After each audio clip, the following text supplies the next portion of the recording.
opiniones, puntos de vista acerca de la realidad nacional. Cuando se quiere reescribir la historia.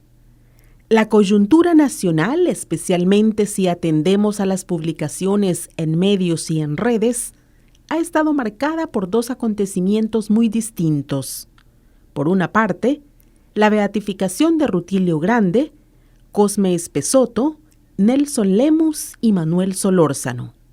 Y por otra, el 30º aniversario de los Acuerdos de Paz, mezclado con la polémica de sustituir el Día de los Acuerdos por el Día Nacional de las Víctimas del Conflicto Armado. En ambos casos, el esfuerzo gubernamental trata de reescribir la historia a su gusto y para su propia propaganda. Mientras la Iglesia celebra en los mártires la fe profunda que llevó a unir la labor religiosa y la labor social, incluso hasta derramar su sangre, algunos partidarios del actual régimen trataron, en un primer momento, de insistir en que a estos mártires los habían matado los mismos de siempre. Pero el peso moral de la Iglesia impidió cualquier tipo de utilización que se saliera de la objetividad de los hechos. Los mártires fueron asesinados por personas sin conciencia, pero sobre todo, fueron víctimas de una situación de injusticia estructural denunciada y enfrentada por ellos desde principios evangélicos. Injusticia estructural que llega hasta nuestros días, por más que se diga que se quiere combatir.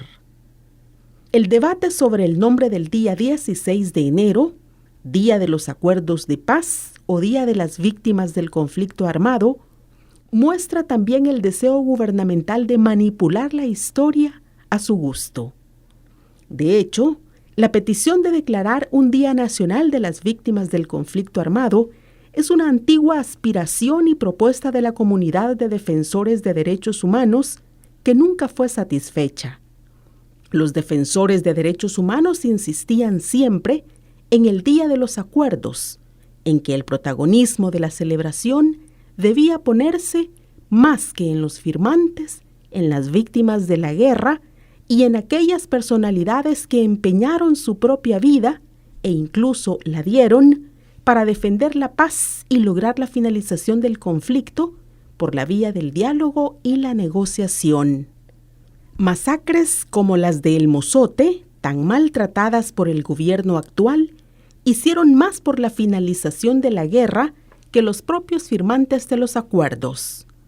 Las víctimas de las repetidas masacres cometidas por la Fuerza Armada crearon la conciencia nacional e internacional de que la guerra salvadoreña no tenía sentido y de que era mucho mejor para el país una paz con justicia que la locura de una guerra injusta con masacres de la población civil. Eso no quita que los acuerdos de paz puedan y deban celebrarse, pero personalidades como Monseñor Rivera o Ellacuría, así como las víctimas de numerosas masacres o las personas que dieron su vida en defensa de los derechos humanos, deberían estar mucho más presentes en la celebración del día. El protagonismo en la formación de una conciencia de paz que condujo a los acuerdos y forzó su firma fue de ellos y no tanto de los firmantes. Y eso sin querer quitarles a los firmantes su parte importante en el proceso de paz. El gobierno, en cambio, habla de las víctimas sin honrarlas. Sus funcionarios, incluidos magistrados de la Corte Suprema, se presentan como defensores de las víctimas, al tiempo que rechazan dialogar con los sobrevivientes de la barbarie y con quienes han defendido a las víctimas sistemáticamente cuando la ominosa ley de amnistía trataba de sepultarlas en la impunidad y el olvido. Las huestes gubernamentales odian a los firmantes, quieren borrarlos del mapa histórico de El Salvador e intentan utilizar a las víctimas como propaganda de su novedad arbitraria y caprichosa.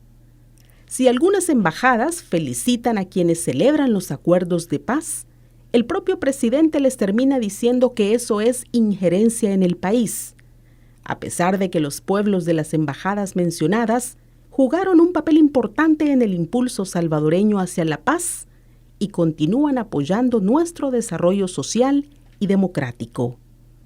Las élites del gobierno actual tienen un conocimiento muy escaso de la historia de El Salvador y no dan muestras de interesarse en ella.